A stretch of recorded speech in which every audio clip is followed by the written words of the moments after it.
Afternoon all of you. बेटा start कर रहे हैं जेनेसिस ट्यूटोरियल के इस प्लेटफॉर्म पे आप लोगों के लिए जो है टेस्ट नंबर 11 का डिस्कशन, जिसमें हम लोगों ने methodology methods in the biology जो टॉपिक है बेटा आपके पास, ठीक है।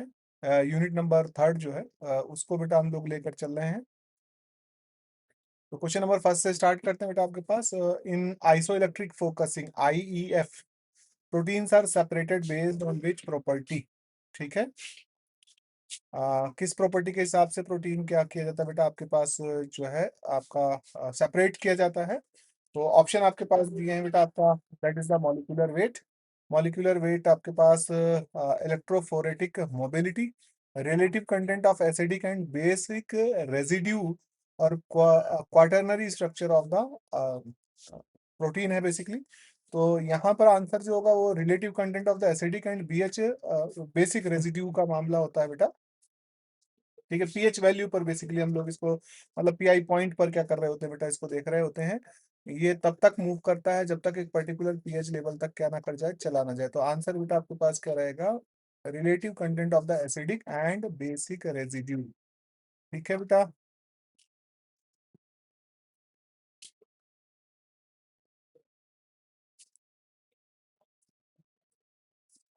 गुड आफ्टरनून बेटे, अक्षिता, गुड आफ्टरनून बेटा, ठीक है बेटे। ये हो गया आपके पास। इसी प्रकार से बेटा आप देखिएगा, क्वेश्चन नंबर सेकंड आपके पास है, विच of the following is not a characteristic of the yak vector. बेटा रिवीजन बढ़ाओ, अक्षिता, अक्षिता बच्चे रिवीजन बढ़ाइए थोड़ा। रिवीजन कम हो रहा है, इसका मतलब बेटे नंबर ना बढ़ने का मुख्य कारण रिवीजन का कम होना है ना। उसी की वजह से बेटा मार्किंग आपके पास क्या हो पाती है, क्वेश्चन जो लग रहे हैं आपके थोड़ा दिक्कत कर रहे हैं। रिवीजन बढ़ाओ बेटा थोड़ा, ठीक है। टारगेट स्टडी करो, रोज का रोज बेटा अपने आप को टारगेट देकर तब काम करो कि शाम तक इतना काम कर लेना है और इनको रिवाइज करना है बेटा। सैटरडे संडे होल जो भी आपने पूरे वीक पढ़ा है उसको कम से कम एटलीस्ट जरूर रिवाइज करो, ठीक है अक्षिता।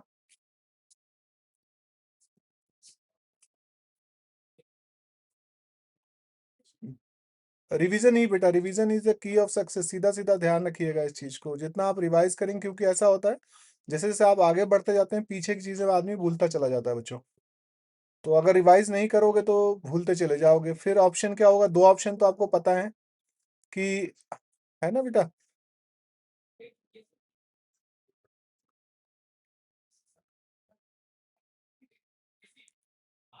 अच्छा, डायवर्सिटी में दिक्कत आ रही है, कोई नहीं बेटा, देखते हैं। तुम पहले जो यूनिटें आपकी स्ट्रांग हो रखी हैं उसके एटलीस्ट कम से कम बेटा 70% क्वेश्चन को देखिए, लग जा रहे हैं कि नहीं लग जा रहे हैं।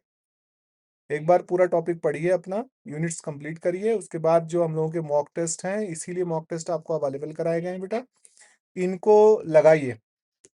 पेपर पर मार्किंग मत करिएगा, ठीक है। कॉपी में इनके आंसर लिख लीजिए, ताकि आप जो है 10 दिन के बाद अगर इसे फिर से करती हैं तो आपको क्या हो जाएंगे, ये पेपर बिल्कुल अच्छे से तैयार हो जाएंगे बेटा। पेपर भी तैयार हो जाएगा, साथ साथ वो यूनिट भी बेटा आपके पास क्या हो जाएगी, ओवरऑल तैयार हो जाएगी।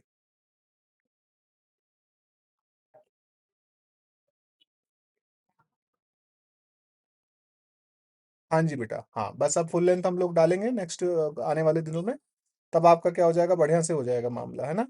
और ये टॉपिक टू टॉपिक तैयार करने के लिए जो बेटा आपके पास यूनिट वाइज पेपर जा रहे हैं, इन यूनिट वाइज पेपरों को जरूर सॉल्व करिए after the reading of the topic, reading of the units. Unit को कंप्लीट करिए, इन पेपरों को बेटा आप सॉल्व करिए। जो पेपर आपके पास हैं इनका जो प्रिंट है बेटा, आप अगर लेना चाहें तो प्रिंट रख सकते हैं, या ऑनलाइन रख रहे हो तो ऑनलाइन रखिएगा, लेकिन इनके जो आंसर आप मार्किंग कर रहे होंगे वो आंसर आप कॉपी पे मार्क करिए, ठीक है।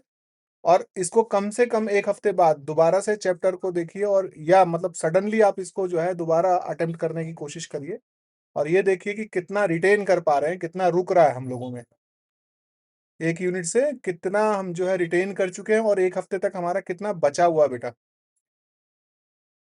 क्या हम जो है जो पेपर है उसे सॉल्व कर पा रहे हैं, नहीं कर पा रहे हैं, तब इसके हिसाब से फिर प्रिपरेशन को उस मोड पर ले जाएंगे बेटा, ठीक है बच्चे।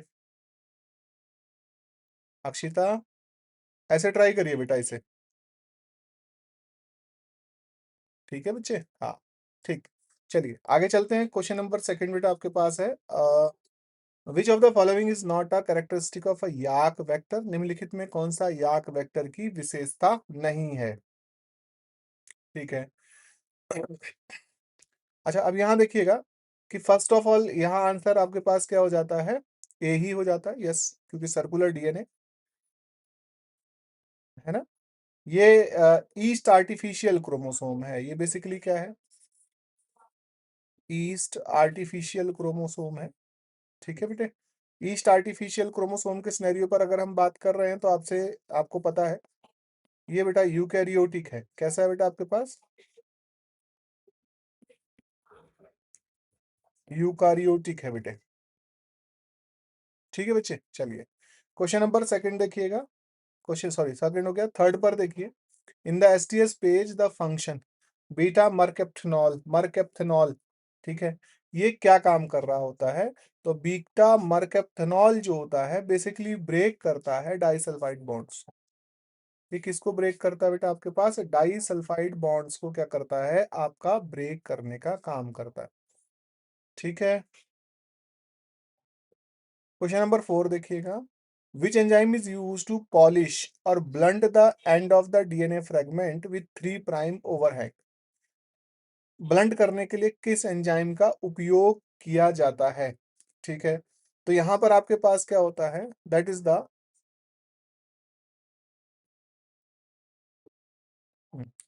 क्लिनो फ्रेगमेंट हो गया, नहीं रिवर्स ट्रांसक्रिप्टेज, नहीं T4 डीएनए पॉलीमरेज का इस्तेमाल किया जाता है बेटा। किसका इस्तेमाल किया जाता है, that is the T4 DNA polymerase का इस्तेमाल किया जाता है। ठीक है बेटा,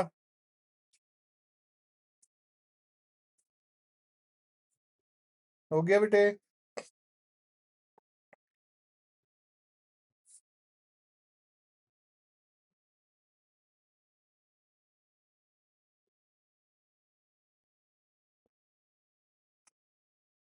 ठीक है, क्योंकि T4 डीएनए पॉलीमरेज की जो है क्या होती है बेटा आपके पास, एक्सो न्यूक्लियस एक्टिविटी को शो करता है। ये क्या शो करता है, एक्सो न्यूक्लियस एक्टिविटी को दर्शाता है बेटे। क्वेश्चन नंबर 5 देखिएगा। अ cDNA library differ from a genomic library because it lacks. cDNA library जो है, हाँ ठीक, ये बेटा आपके पास क्या होता है, एक cDNA लाइब्रेरी एक जीनोमिक लाइब्रेरी से भिन्न होती है, क्योंकि यहाँ पर क्या होता है बेटा आपके पास, अगर हम बात करेंगे तो सीधा सीधा फिफ्थ पर अगर आप देखिएगा तो क्या होते हैं, जस्ट डायरेक्टली cDNA में सिर्फ और सिर्फ क्या होते हैं, रेगुलेटरी सीक्वेंस होते हैं। क्योंकि ये जो cDNA होता है ये किससे बनाया जाता है, आपका mRNA से बनाया जाता है, रिवर्स ट्रांसक्रिप्टेज के थ्रू बनता है। और अगर रिवर्स ट्रांसक्रिप्टेज आप mRNA पर अप्लाई कर रहे हो तो यहाँ पर आपको ध्यान देना होता है कि mRNA जो होता है दैट बिकम द प्रोसेस्ड। ये क्या हो चुका है, प्रोसेस हो चुका है, यानी इसमें पोस्ट ट्रांसक्रिप्शनल मॉडिफिकेशन क्या कर दिए गए हैं बेटा, आपके लिए अकर कर दिए गए हैं। तो नॉन कोडिंग पार्ट को ऑलरेडी बेटा क्या किया जाता है, रिमूव किया जा चुका है। क्वेश्चन नंबर 6 पर आइए।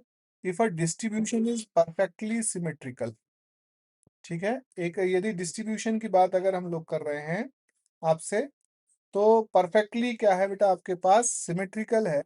विच of the following is true, यदि कोई वितरण पूरी तरह से सम्मित है तो निम्नलिखित में से कौन सा सत्य है। ठीक है, तो डिस्ट्रीब्यूशन परफेक्टली सिमेट्रिकल, सिमेट्रिकल है, तो यहाँ पर बेटा आपके पास क्या हो जाएगा, mean equals to median equals to mode हो जाता है। Mean equals to median equals to बेटा आपके पास क्या हो रखा है, मोड हो जाता है बेटा।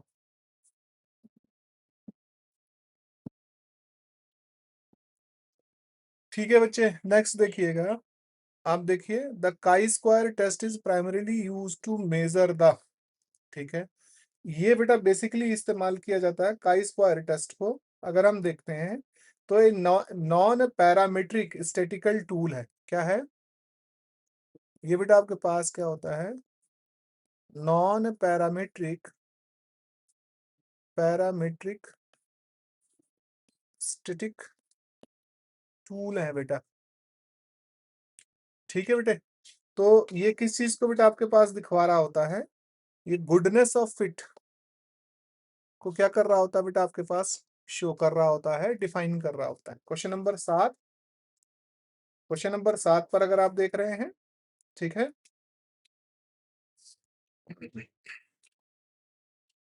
तो ऑब्जर्व और एक्सपेक्टेड के बीच में जो है क्या कर रहा होता है, डिफाइन करने का काम करता है।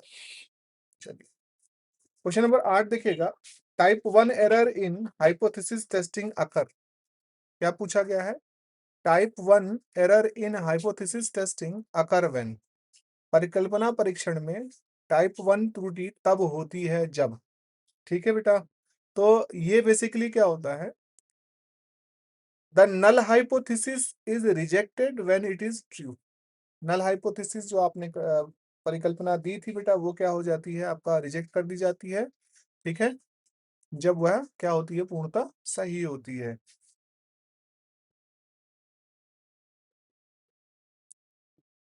टाइप 1 को बेटा आप कह सकते हो कि that is consider as the false positive. इसे हम क्या बोलते हैं, फॉल्स पॉजिटिव कंसिडर करते हैं बेटा। ठीक है,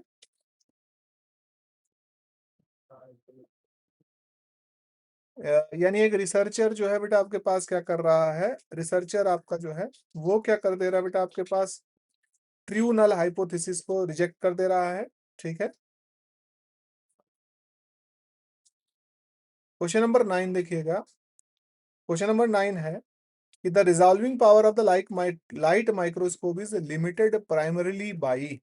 लाइट माइक्रोस्कोप की जो रिजॉल्विंग पावर होती है वो बेटा आपके पास क्या होता है, लिमिटेड होती है। ऐसा इसलिए होता है कि वेवलेंथ के कारण से होता है। किसकी wavelength, of the visible light. Wavelength of the visible light के कारण से बेटा ऐसा होता है। ठीक है बच्चे,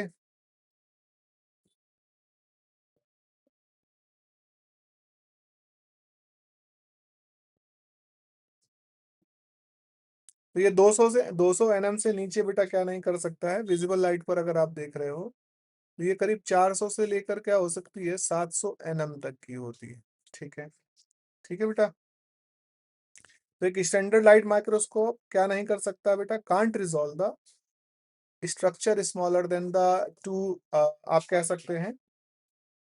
ठीक है, about then the 200 NM, 200 NM से नीचे के स्ट्रक्चर को क्या नहीं कर सकता बेटा, डिफाइन नहीं कर सकता। In the field biology the Lincoln index is use to estimate. Question number 10 है, in the field biology the Lincoln index is use to estimate. ये बेटा आपके पास एनिमल पॉपुलेशन साइज को एस्टिमेट करने के लिए इसका क्या किया जाता है, उपयोग किया जाता है। क्वेश्चन नंबर 11 देखिएगा, in the Sanger sequencing method, what caused the termination of DNA chain elongation? DNA chain का इलोंगेशन किस वजह से बेटा आपके पास टर्मिनेट होता है। पहला ऑप्शन दिया है high concentration of the magnesium, दूसरा ऑप्शन दिया गया है incorporation of the dideoxy nucleotide. Yes, इसके कारण से होता है, तो आंसर बेटा आपके पास क्या होगा, बी हो जाएगा। क्योंकि जब हम स्ट्रक्चर को इसके देखते हैं तो the structure is like this, ये स्ट्रक्चर होता है बेटे। और आप यहाँ जानते हो एच हो गया, यहाँ बेटा आपके पास क्या है, नाइट्रोजनस बेस, सॉरी ये हो गया बेटा, हाँ एच एच, और ये बेटा एच एच, और ये CH2OH हो गया, CH2OH। अब देखो पहला कार्बन, दूसरा कार्बन, तीसरा कार्बन, चौथा कार्बन, और हियर इज अ 5 कार्बन। ये बेटा दिक्कत कर रहा है, क्योंकि नया जो आपके पास न्यूक्लियोटाइड एसोसिएट होगा, that associate from this place. अब यहाँ पर क्या है, H आ गया है, OH नहीं है, तो इसलिए बेटा आपके पास क्या हो जाएगा, द चेन बिकम टर्मिनेट। तो आंसर हो जाएगा बी।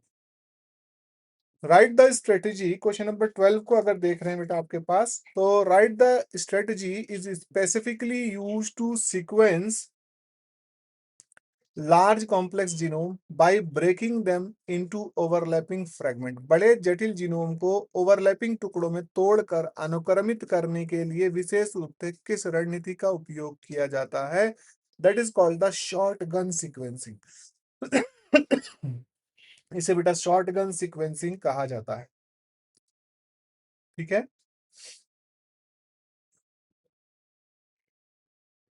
क्वेश्चन नंबर 13 देखें, which vector is most suitable for cloning DNA fragment up to the 300 KB in size. 300 से ऊपर के उसको ले जाने के लिए, किलोबाइट से के तक के डीएनए साइज को ले जाने के लिए कौन सा बेटा आपके पास सही होगा?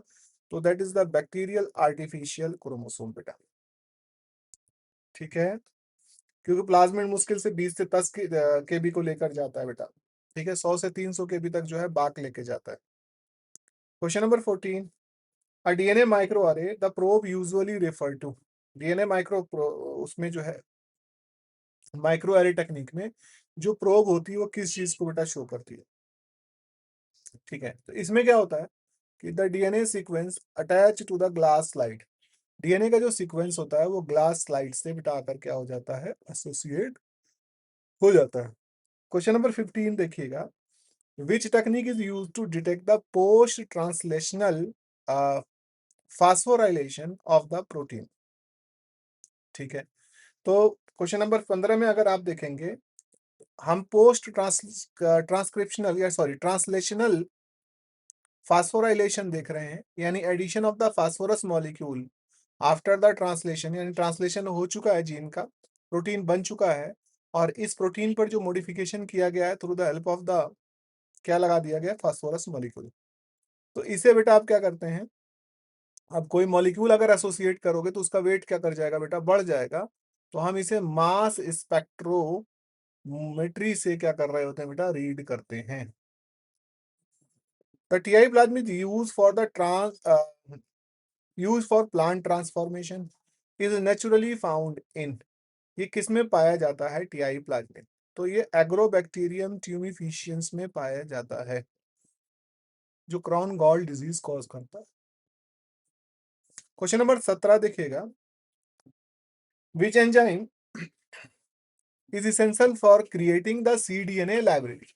अगर हम cDNA लाइब्रेरी को समझ पा रहे हैं तो you have the available portion is the mRNA। आपके पास क्या अवेलेबल है? mRNA अवेलेबल है।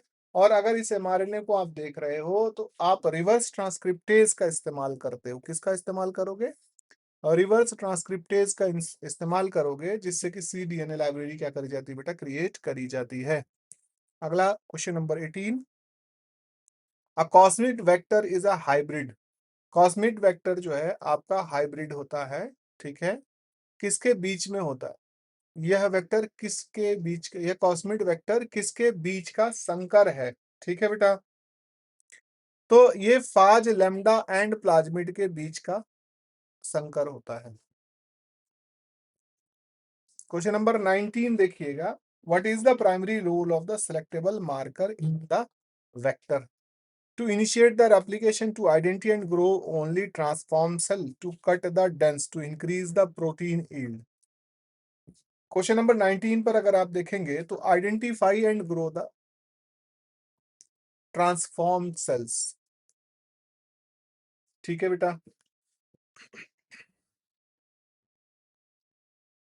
अब देखिए, which of the following is an example of the animal example of an animal viral vector. तो ये बेटा आपके पास क्या है? एक्सक्यूज मी बेटा, SV40 है। Which probability distribution is most appropriate for modeling the river event? Question number 21 पर आप देख रहे हैं, appropriate for the modelling rare events. तो ये बेटा आपके पास क्या होती है? पॉइजन होती है। क्या होती है? पॉइजन होती है बेटा। ठीक है, इसे सिमियन वायरस के रूप में जाना जाता है, SIMIAN।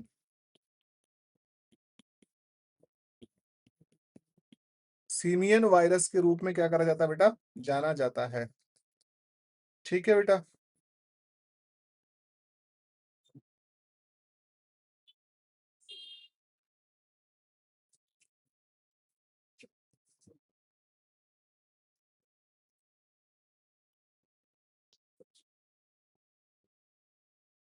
क्वेश्चन नंबर 22 है, In the normal distribution, approximately what percentage of the data fall within the PM1 standard deviation? Question number 22 पर अगर आप देख रहे हो तो आपके पास पूछा है in a normal distribution approximately what percentage of data falls within the PM1 विचलन के भीतर आता है, ये पूछा गया है। ठीक है,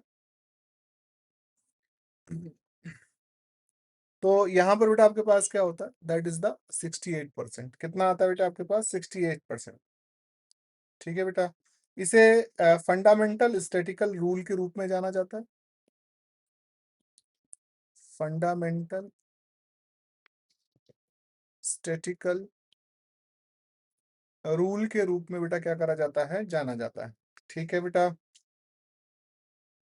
या इसी को आप नाम दे सकते हैं इंपेरिकल रूल। क्या कहते हैं? इंपेरिकल रूल भी कहा जाता है। What is the rule? तो रूल बेटा बेसिकली क्या है, दैट इज द 68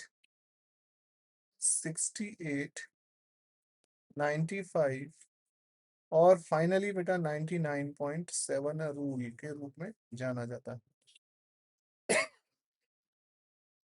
ठीक है, तो ये क्या बताता है, इट डिक्टेट द, अगर हम बात करते हैं रफली 68%। ठीक है, क्या कर रहा है बेटा, रफली 68%। ठीक है, observation fall with in the one standard deviation बेटे ऑफ द मीन। ठीक है, तो 2 PM पर या 2 सिग्मा आएगा बेटा आपके पास, 1 सिग्मा 1 PM आ रहा था और 2 सिग्मा आएगा तो हम कहेंगे भाई आपके पास कितना हो गया, 95% का फॉल्ट डेविएशन देखने को मिल रहा है। इसी प्रकार से 99.7 जो हो गया है 3 स्टैंडर्ड डेविएशन की वजह से क्या हो रहा होता है बेटा, अप्रोच किया जा रहा होता है। क्वेश्चन नंबर 23 देखिएगा, parametric statical test assume that the data.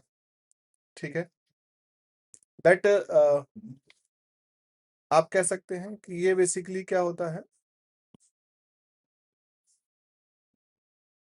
Follows a normal distribution. किसको फॉलो करता है बेटा आपके पास, नॉर्मल डिस्ट्रीब्यूशन को फॉलो अप करता है। ठीक है, पैरामीट्रिक टेस्ट जो होते हैं, जैसे कि अगर हम बात करते हैं तो सच एज, आप लिख सकते हैं कि सच एज, जैसे कि बेटा आपके पास क्या हो गया, स्टूडेंट। ठीक है बेटा,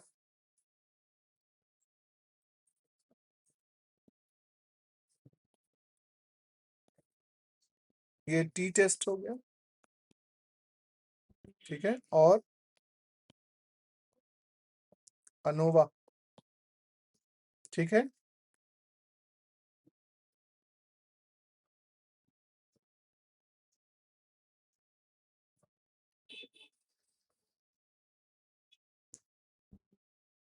हो गया बेटे। नेक्स्ट देखिएगा, question number 24, the range of the probability of an event is always between the, किसके बीच में होती है? तो ये बेटा आपके पास क्या हो जाएगा, कहाँ चला गया, पहला question number 24, sorry. Which coefficient measure the strength and direction of a linear relationship between the two variables?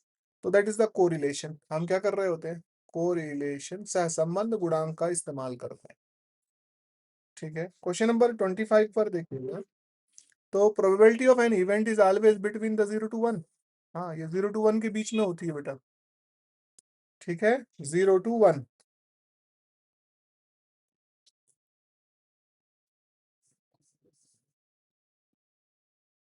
ठीक है बेटा, अब 0 to 1 का मतलब हो गया कि 0 का मतलब होता है इम्पॉसिबल, ये इवेंट होगा या नहीं होगा,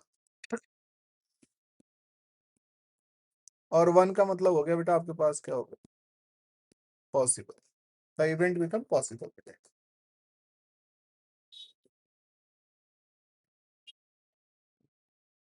RFLT restriction fragment length polymers is based on the, किस पर आधारित है बेटा? तो रेस्ट्रिक्शन फ्रेगमेंट लेंथ को अगर आप देख रहे हो तो that is the variation in the DNA sequence recognised by the restriction enzyme. ठीक है, रेस्ट्रिक्शन एंजाइम द्वारा क्या किया जाता है बेटा, इसे रिकॉग्नाइज किया जाता है। Which microscopes use electron that bound off the surface of specimen to create a 3D image. Question number 27 को अगर देख रहे हो तो आपके पास क्या हो सकता है, किसको इस्तेमाल कर सकते हैं बेटा, SEM को, स्कैनिंग इलेक्ट्रॉन माइक्रोस्कोप का यूज किया जाता है। Resolving power of a microscope is inversely proportional to, किसके इनवर्सली प्रोपोर्शनल होती है। तो ये बेटा आपके पास क्वेश्चन नंबर 28 अगर आप देखेंगे तो रिजॉल्विंग पावर यहाँ क्या करेगी बेटा, आपसे पूछी गई है कि ये जो है किसके आपका जो है क्या हो गया बेटा, resolving power of a microscope is inversely proportional to the, किसके प्रोपोर्शनल होती है, अगर आप बात करें किसके प्रोपोर्शनल होती है, न्यूमेरिकल अपर्चर के क्या होती है बेटा, न्यूमेरिकल अपर्चर के, वेवलेंथ ऑफ द लाइट यानी लैम्डा के, मैग्निफिकेशन हो गया बेटा, और रिफ्रैक्टिव इंडेक्स हो गया। तो आपके पास क्या हो गया है, दैट इज द वेवलेंथ। क्या आ जाएगा बेटा, वेवलेंथ ऑफ द लाइट के होती है, किसके होती है, वेवलेंथ ऑफ द लाइट।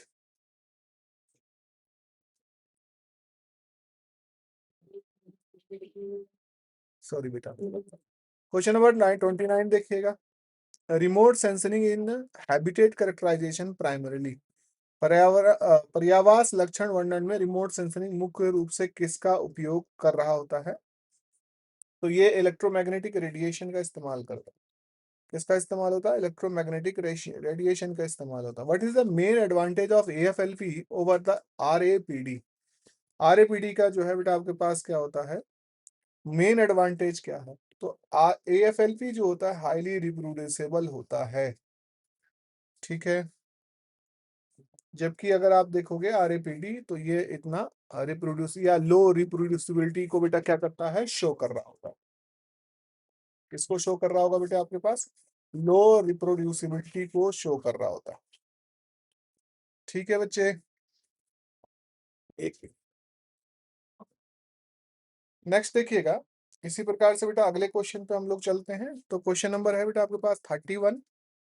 पूछा गया protein sequencing by the Edman degradation involve the removing one amino acid at the time from, Edman degradation को द्वारा प्रोटीन अनुक्रमण में एक समय में एक अमीनो एसिड को कहाँ से हटाना शामिल होता है।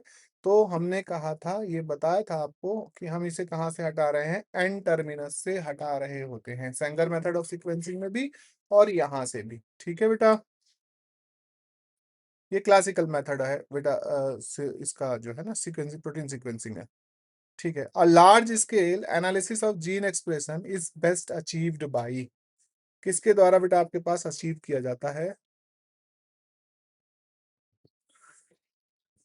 That is the DNA micro अरे टेक्नोलॉजी। DNA माइक्रो अरे के द्वारा बेटा आप क्या कर सकते हो, अचीव कर सकते हो। ठीक है बेटा, क्वेश्चन नंबर 33 देखिएगा। Iso electric focusing is require a stable pH gradient, किसके लिए होती है बेटा, पीएच ग्रेडियंट के लिए होती है। अगर आप बात करेंगे तो किसके लिए है, पीएच ग्रेडियंट के लिए आइसो इलेक्ट्रिक फोकसिंग होती है, IEF। यानी that have the any PI point where the जो पीएच होगा वो क्या करना शुरू कर देगा बेटा, मूव करना, या पार्टिकल मूव करना रुक जा रहा है बेटे, या पीएच हम कह सकते हैं कि आपके पास एक तरीके से क्या हो जा रहा है, न्यूट्रल के आसपास आ जा रहा है। Which technique separates the technique separate molecule based on their solubility into different phases, polar oblique non polar। ठीक है, तो सेपरेट मॉलिक्यूल, मॉलिक्यूल सेपरेशन बेटा ये आपके लिए हम यूज कर रहे होते हैं क्रोमेटोग्राफी को, इसको इस्तेमाल करते हैं बेटा आपके पास क्रोमेटोग्राफी को। In the ANOVA analysis of the variation 35 में कह रहा है, टेस्ट वी कंपेयर, एनोवा में अगर देख रहे हैं तो that is the means of the three और मोर ग्रुप, क्या होता है बेटा, मीन्स ऑफ द थ्री और मोर ग्रुप होगा। Which statistical error is known as the false negative, इनमें से फॉल्स नेगेटिव कौन सा कहा जाता है। ठीक है, तो that is the type 2 error. ठीक है,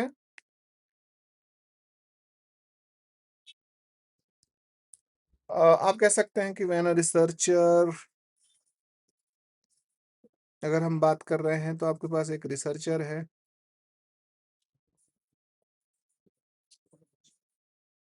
रिसर्चर क्या हो गया बेटा आपके पास, फेल हो गया।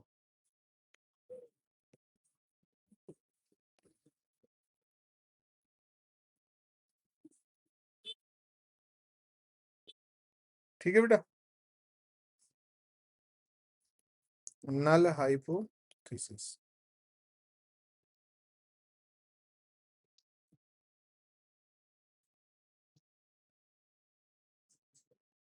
हो गया। क्वेश्चन नंबर 37 देखिएगा। A small sample size n 30 with unknown population variance, which test is use. इसके लिए कौन से टेस्ट का हम इस्तेमाल कर रहे होते हैं? तो इसके लिए बेटा हम किसका इस्तेमाल करेंगे? भी यूज द टी टेस्ट। जब भी हमारे पास क्या होता है, स्मॉल सैंपल साइज पर काम करना होता है, तो उसमें हम क्या लगाते हैं बेटा? टी टेस्ट को लगाया जाता है। टी टेस्ट के सिनेरियो पर आप बात करेंगे, ठीक है।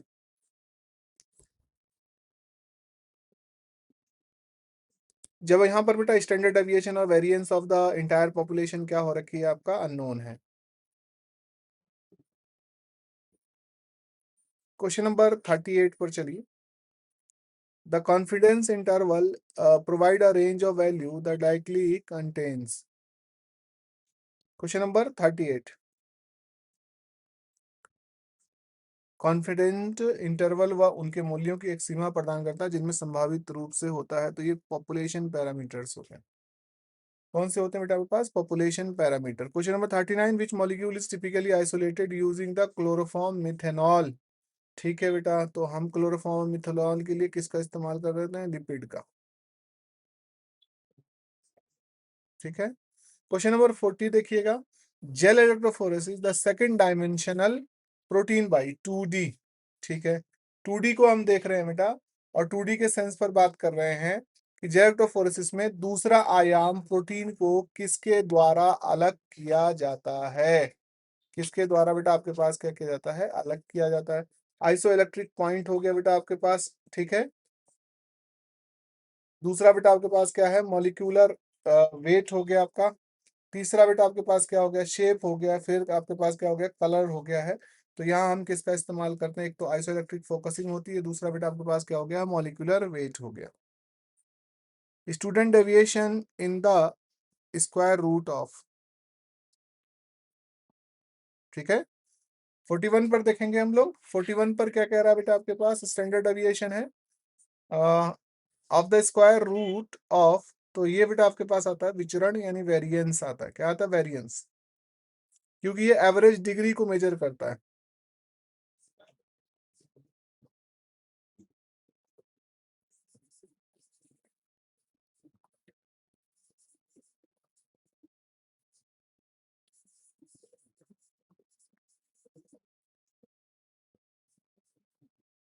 ठीक है, मेजर द एवरेज डिग्री। यानी कहने का मतलब है कि विच पॉइंट, आप यहां लिख सकते हैं कि विच पॉइंट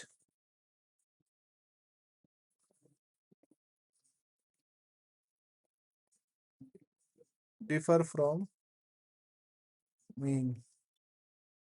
मीन से क्या बेटा? डिफर है। क्वेश्चन नंबर 42 को देखिएगा। Ranging pattern of animal usually using satellite is an example of, that is the telemetry बेटा।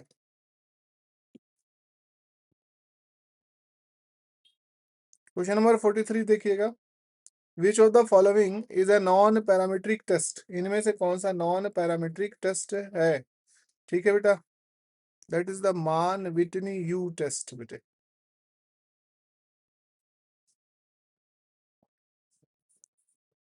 इट इज यूज्ड, या आप कह सकते हो कि नॉन पैरामीट्रिक टेस्ट जो होते हैं कब लगाए जाते हैं?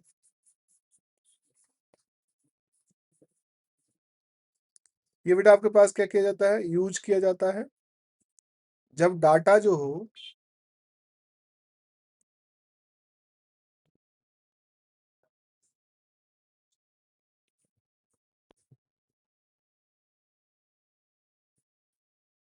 डज नॉट मीट, ठीक है, the strict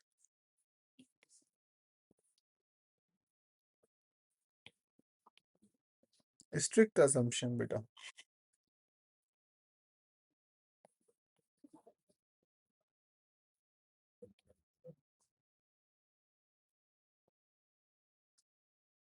for normal distribution. Question number 44 देखिए, फिर बेटा आपके पास क्या हो रखा है, genomic library are usually stored in the, तो इससे बेटा हम फ्रीज करते हैं एट द -80 डिग्री सेल्सियस पे, ठीक है, -80 डिग्री वेरिएशन।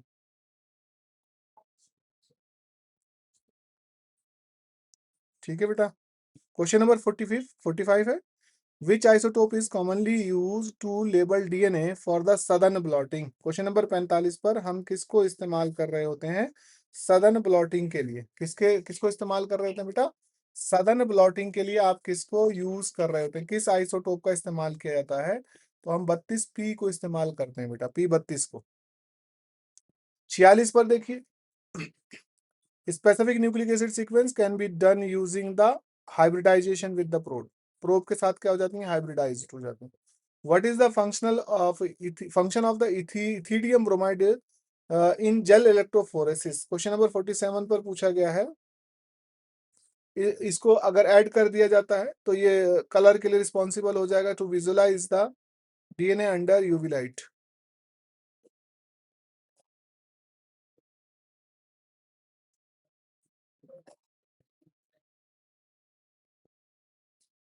ओके बेटा। क्वेश्चन नंबर 48 देखिएगा, in field biology habitat characterisation involve, field biology में हैबिटेट जो करेक्टराइजेशन है वो आपके पास क्या किया जाता है इन्वॉल्व होता है, that describing the physical and biological feature of an particular area.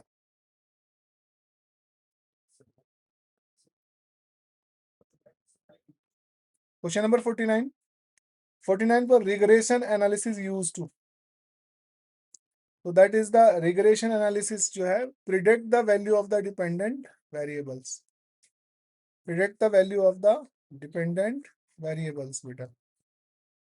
ठीक है बेटे। उसके बाद आ जाइए 50 पर, which microscope is best for observing the living unstained cell, तो ये सभी को पता होगा फेज कंट्रास्ट माइक्रोस्कोप बेटा। क्वेश्चन नंबर 51 किसको देखेंगे बेटा आप लोग, क्वेश्चन नंबर 51 को देखिए, 51 को देखिए कि 51 बेटा आपके पास क्या कह रहा है, किन चीजों को क्या कर रहा है डिफाइन करने का काम कर रहा है। क्वेश्चन नंबर 51 पर देखेंगे, which primer is universally used to the first end synthesis in the eukaryotic cDNA library, तो that is the oligo dT primer होता है, क्या होता है oligo dT primer, DNA primers ये बेसिकली, sorry, an accession. Question number 52 पर देखेंगे, an expression vector differ from the standard cloning vector. ठीक है बेटा। The presence of, question number 52 पर अगर आप देख रहे हो, strong promoter and ribosome binding sites.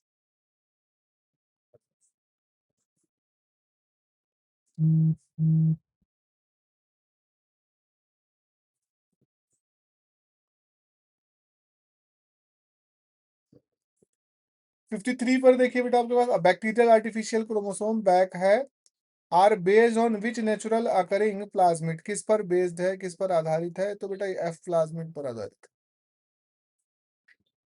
F plasmid पर बेटा आपके पास क्या है आधारित है। क्वेश्चन नंबर 54, ठीक है बेटा 54 पर अगर आप देख रहे हैं,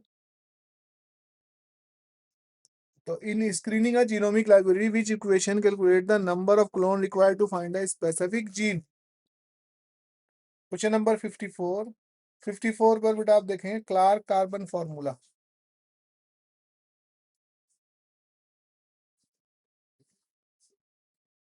क्लार्क कार्बन फॉर्मूला बेटा।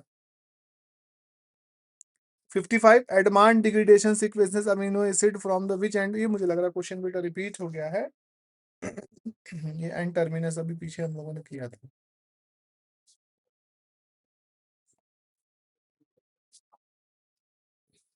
क्वेश्चन नंबर 56, ठीक है, to produce a human protein a plant system which vector system is most appropriate, कौन सा सिस्टम बेटा आपके पास क्या होता है मोस्ट अप्रोप्रिएट होता है। ठीक है बेटा। अच्छा पहले ये होता which vector can accommodate the large insert, बेटा याक हो जाएगा इसका आंसर।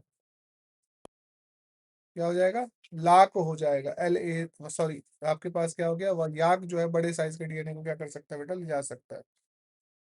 ठीक है बेटा।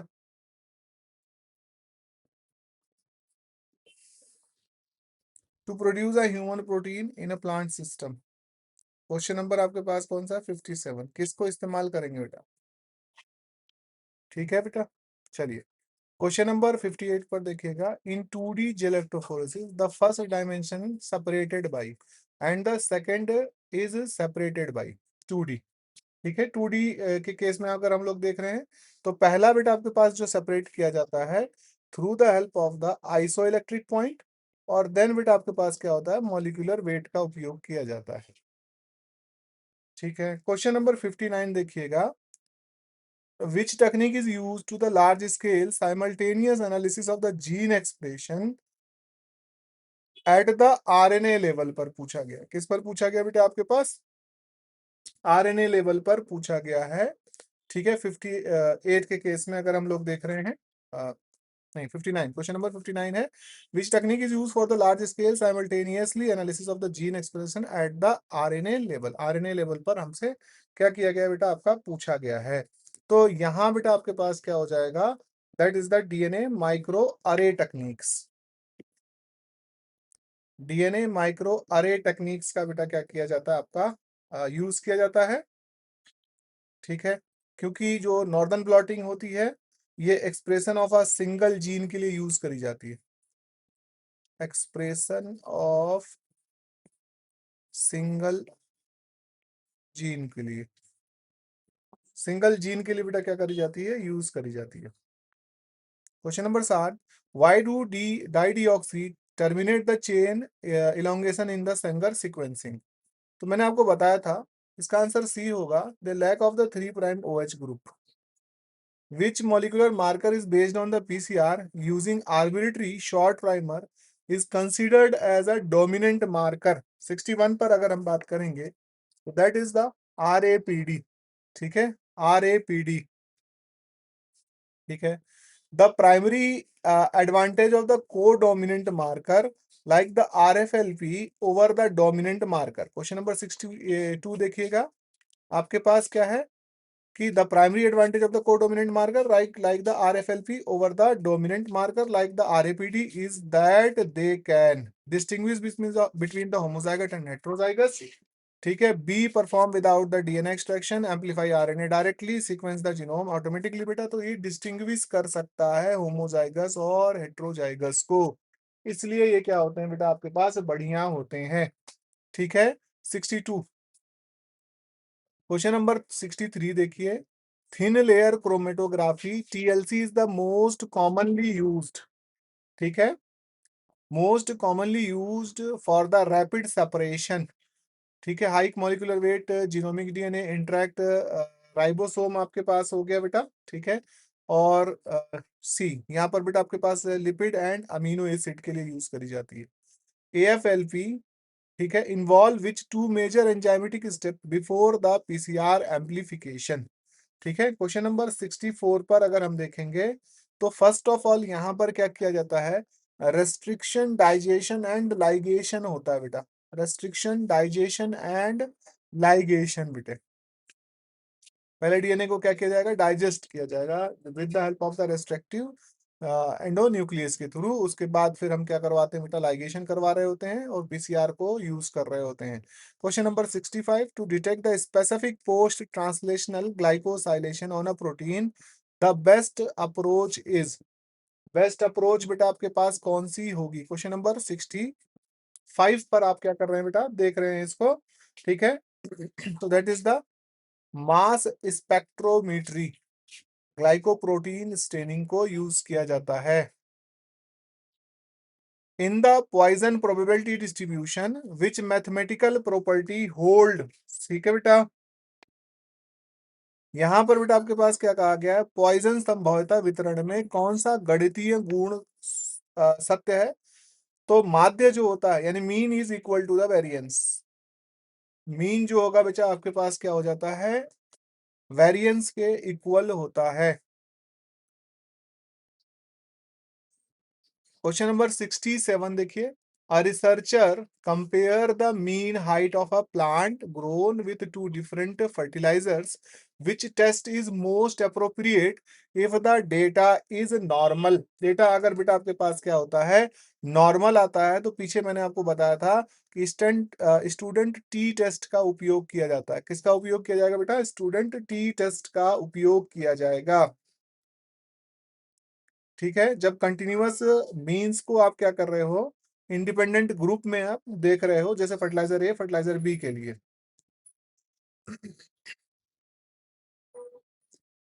Question number 68, a significance level alpha 0.5 implies पूछा गया बेटा आपके पास at the at a 5% risk of. ठीक है, तो क्वेश्चन नंबर 68 बेटा, that is the committing a type 1 error. ठीक है बेटा, एनालिसिस ऑफ द वेरिएंस यानी ANOVA is essentially used to test the difference between. 69 पर अगर आप देख पा रहे हैं, तो यहाँ पर क्या होता है, ये मीन्स ऑफ द थ्री और मोर ग्रुप के लिए एनोवा का क्या किया जाता है बेटा, उपयोग किया जाता है। The correlation coefficient r value always range from the. ठीक है, 70 को अगर देख रहे हैं आपके पास, तो ये बेटा आपके पास क्या होता है, -1 से लेकर +1 के बीच में होता है। Which of the following is considered a non-parametric statistical test? Question number 71 देखिएगा, तो unpaired T test, ANOVA, personal correlation, that is the Kruskal Wallis परीक्षण होता है बेटा, ये ना वैलिस टेस्ट। ठीक है बेटे, यहाँ पर क्या होता है, यूज व्हेन द डाटा, जब डाटा बेटा आपके पास क्या हो, अजम्पशन के इक्वल ना रहा हो, does not meet the assumption बेटा। क्वेश्चन नंबर 72 अगर आप बात करेंगे, तो यहां पूछा हुआ है, in a normal distribution the area under the curve between 2 sigma and mu+2 sigma is approximately. ये बेटा मैंने अभी बताया था रूल आपको, 68 वाला, 68 95, 68 95, और दूसरा बेटा आपके पास क्या होता है, दैट बिकम द 99.7। तो ये mu3 के लिए था, mu2 के लिए 95 हो गया, m1 के लिए हो गया बेटा आपके पास कौन सा है, 68। तो यहाँ आंसर बेटा आपके पास कौन सा आ जाएगा, बी, 95% mu2 के लिए अप्रोक्सीमेटली सिग्मा को पूछा गया है। क्वेश्चन नंबर 73 देखिएगा, the degree of freedom for a chi square goodness of fit test with n category is. ठीक है, तो यहां पर आपके पास क्या हुआ है, यहाँ आप गुडनेस ऑफ फिट टेस्ट के लिए कहते हैं कि which compare to the observe frequency to the expected frequency. बेटा हम लोग क्या कर रहे होते हैं, देख रहे होते हैं, the degree of the freedom is calculated as the number of categories -1 बेटा। फॉर एग्जाम्पल आप यहाँ पर देख लीजिएगा, दैट बिकम द n-1 आ जाएगा। ठीक है, that become the n-1। Standard error SE of the mean is measure of the. ठीक है, SE किसका माप है, 74 पर देखिएगा, तो ये बेटा आपके पास क्या हो गया, extend to which sample means deviate from the true population means. ठीक है, नमूना माध्य किस हद तक वास्तविक जनसंख्या माध्य से विचलित हो रहा है। बेटा ये अभी बताया था गरिमा, आपके पास there is a rule 68 for the mu1 के लिए +1 के लिए, और दूसरा बेटा आपके पास क्या होता है 95 फॉर द mu+2 के लिए, और फिर बेटा आपके पास क्या हो गया 99.7 फॉर द mu3 के लिए यूज किया जाता है बेटा। ठीक है, that is called the empirical rule. इसे क्या बोला जाता है, एम्पेरिकल रूल के रूप में जाना जाता है। ठीक है बेटे, फॉर द नॉर्मल डिस्ट्रीब्यूशन। तो दो स्टैंडर्ड डेविएशन पर बेटा ये क्या हो रही होती है, चीजें आपको दिखाई दे रही होती हैं। क्वेश्चन नंबर 72 पर, 73 हो गया, 74 बेटा। फिर बेटा आप क्वेश्चन नंबर 75 देखिएगा, a binomial distribution. Question number 75 कह रहा है, a binomial distribution is characterised by, binomial distribution जो होता है वो कैरेक्टराइज किया जाता है, ठीक है। तो ये आपके पास क्या होता है, only two mutually exclusive outcome for the each trial, ठीक है बेटा। प्रत्येक ट्रायल के बेटा क्या होंगे, दो आउटकम आपके पास क्या हो रहे होंगे, निकल कर आ रहे होते हैं। इस पर बेटा आपके पास क्या होता है, बाइनोमियल डिस्ट्रीब्यूशन कैरेक्टराइज किया जाता है। क्वेश्चन नंबर 75 बेटा,